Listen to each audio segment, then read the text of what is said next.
ام المومنین سیدتنا عائشہ رضی اللہ تعالی عنہا روایت کرتی ہے مدینہ شریف میں حدیث مبارک کے جب کوئی بکرا ذبح کرے تو پھر کچھ گوشت خادمہ کو دے دے، خادمہ یہ گوشت لے جاؤ، فلاں محلہ فلاں گلی فلاں گھر میں خاتون ہے اس کو دے کر آؤ۔ میں حیران ہوتی تھی، بی بی عائشہ کہتی ہے میں حیران ہوتی تھی کہ حضور خادمہ کو بھیجتے ہیں، گوشت بھیجتے ہیں، فلاں خاتون کو دے کر آؤ، کچھ دن کے بعد پھر ادھر بھیجتے ہیں، پھر کچھ دن کے بعد پھر بھیجتے ہیں، ایک بار بھیجے تو کوئی بات نہیں، بار بار بھیجتے ہیں، وجہ کیا؟ ایک دن میں نے پوچھا یا رسول اللہ عرض ہے آپ فلاں گھر میں رہنے والی خاتون کی طرف گوشت بھیجتے ہیں، اس کی وجہ کیا ہے؟ حضور نے فرمایا وہ خاتون میری پہلی بیوی خدیجہ کی سہیلی ہے، خدیجہ کے ساتھ وہ اٹھتی بیٹھتی تھی، اس کی سنگت تھی، اس کی سہیلی ہے،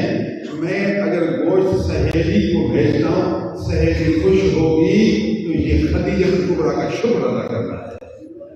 خدیجہ تیری وجہ سے میں تیری سہیلی کو گوشت دے رہا ہوں، تو مجھے اتنی پیاری تھی، اب دنیا میں تو نہیں ہے لیکن تیری سہیلی تو دنیا میں ہے، سہیلی کو دینا مجھے تجھے دینا ہے، اتنا میں بدلہ اچھا دینے والا ہوں، اخلاق حسنہ رکھنے والا ہوں کہ مہربان بیوی کا بدلہ اس کی سہیلی کو خدمت کرتے ہوئے ادا کرتا تھا۔ اور یہ ہے خدیجہ کبریٰ کا مقام۔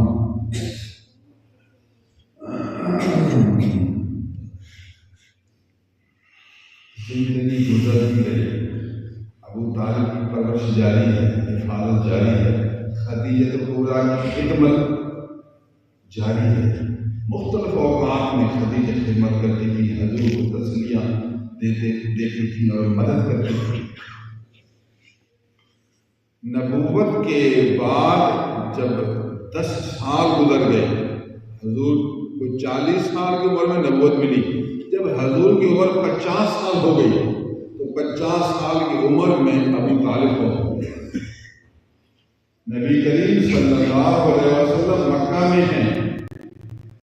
نبوت کو بھی 10 سال گزر گئے، عمر 50 سال ہو گئی، تو ابو طالب جو ہر طریقے سے مدد کرتے تھے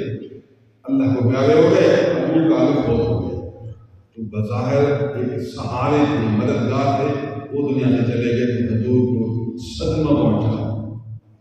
اسی سال چند مہینوں کے بعد بھی خدیجہ کا ہو گئے، اب صدمہ ڈبل ہوا، ایک صدمہ تھا ابو طالب کا، پھر دوسرا صدمہ آیا بیوی کا، جو کہ اعلیٰ درجہ کی مہربان محافظہ خدمت گزار تھی، ایک ہی سال میں دو بڑے صدمے آئے۔ کفار پہلے ابو طالب سے ڈرتے تھے، کفار آزاد ہو گئے، اب حضور تبلیغ کر رہے ہیں تو ہر طرف سے تکلیفیں ہیں۔ پہلے کچھ نہ کچھ قومیت کی شرمندگی ہوتی ہے، کچھ خدیجہ کبریٰ کی رشتے دار شرمندہ ہوتے تھے کہ ہماری رشتے دار خاتون کے گھر میں کیسے لڑیں، پھر ابو طالب زندہ ہیں کیسے لڑیں، تو یہ اسباب رکاوٹ کے ہٹ گئے تو تکلیفیں بڑھ گئی۔ حضور کو دل میں بہت دکھ ہے، اور اسی سال کا نام عربی میں عام الحزن رکھا گیا۔ عام منا سال، حزن منا دکھ۔ جب حضور کی عمر 50 سال ہو گئی تو اسی سال کا نام تاریخ سیر کتب میں عام الحزن ہے، دکھ والا سال۔ تو حضور کے دل پر انتہائی صدمے ہیں۔ پھر حضور نے سوچا